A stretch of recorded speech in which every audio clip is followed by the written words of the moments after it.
ये है talks news network और आप देख रहे हैं पॉलिटॉक्स, राजनीति का कच्चा चिट्ठा। लोकसभा चुनाव में करारी हार के बाद कांग्रेस में आने वाले दिनों में कई बड़े बदलाव देखने को मिल सकते हैं। इसके लिए पार्टी में मंथन का दौर जारी है। सूत्रों के अनुसार हर राज्य में 2 से 4 कार्यकारी पीसीसी चीफ बनाने और सह प्रभारी लगाने का प्रयोग अब बंद किया जा सकता है, क्योंकि इससे पार्टी में गुटबाजी को जरूरत से ज्यादा बढ़ावा मिला है। सह प्रभारियों ने भी राज्यों में अपनी अलग राजनीति शुरू कर दी थी। आलाकमान यूथ कांग्रेस और एनएसयूआई संगठन चुनाव पर भी रोक लगाने पर विचार कर रहा है। बताया जा रहा है कि हर राज्य में पहले की तरह एक महासचिव को प्रभारी बनाने का ही सिस्टम लागू रहेगा।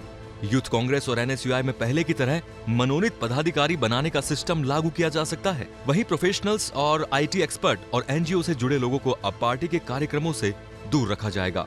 इनकी भूमिका अब सिर्फ ऑफिस तक ही सीमित की जाएगी। राहुल गांधी के कांग्रेस पार्टी के अध्यक्ष बनते ही कई कार्यकारी पीसीसी चीफ और सह प्रभारी बनाने का प्रयोग शुरू हुआ था। हालांकि ये प्रयोग जातिगत और सियासी समीकरण साधने के लिए किया गया था, लेकिन इससे पीसीसी चीफ की ताकत कमजोर हो गई।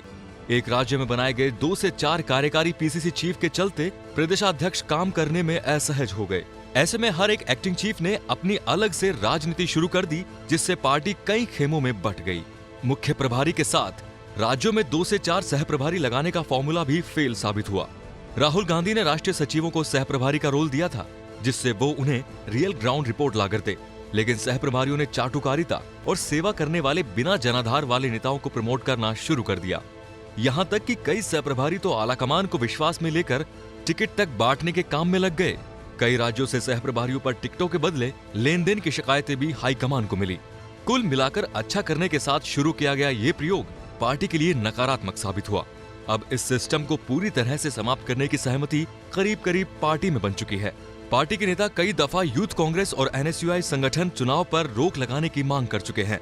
दरअसल संगठन चुनाव का फंडा आम छात्र को राजनीति में आगे लाने के लिए शुरू किया गया था, क्योंकि पहले सिफारिशी छात्र नेता प्रदेशाध्यक्ष और अन्य पदों पर काबिज हो जाते थे, लेकिन चुनाव से सारा सिस्टम धनबल और बाहुबल में तब्दील हो गया। अधिकतर पैसे वाले और नेता पुत्र ही चुनाव के जरिए पदों पर काबिज हो गए। वहीं निर्वाचित पदाधिकारियों ने संगठन के दिशा निर्देश भी मानने बंद कर दिए। इसकी वजह रही कि उन्हें हटाने का अधिकार नहीं होने के चलते संगठन में अनुशासन 0 हो गया और संगठन निष्क्रिय।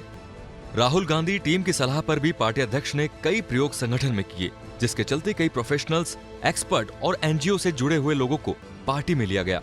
उनसे सोशल मीडिया और दफ्तर के काम को अंजाम दिलाना तक तो ठीक था, लेकिन जब ये लोग पार्टी के फैसलों में शामिल होने लगे तो रायता फैलता गया। अब भविष्य में इनका रोल सिर्फ दफ्तर तक सीमित किया जा सकता है। तो कह सकते हैं कि पार्टी एक बार फिर पुराने ढर्रे पर लौटेगी। हालांकि अब पार्टी में सिर्फ मेहनती कार्यकर्ताओं को ही पद दिए जाने के पूरे आसार हैं। इसका क्या स्वरूप होगा, जल्द ही राहुल गांधी खुद इसका खुलासा करेंगे। दिनेश डांगी, पॉलिटॉक्स न्यूज, जयपुर। ये है टॉक्स न्यूज नेटवर्क और आप देख रहे हैं पॉलिटॉक्स, राजनीति का कच्चा चिट्ठा।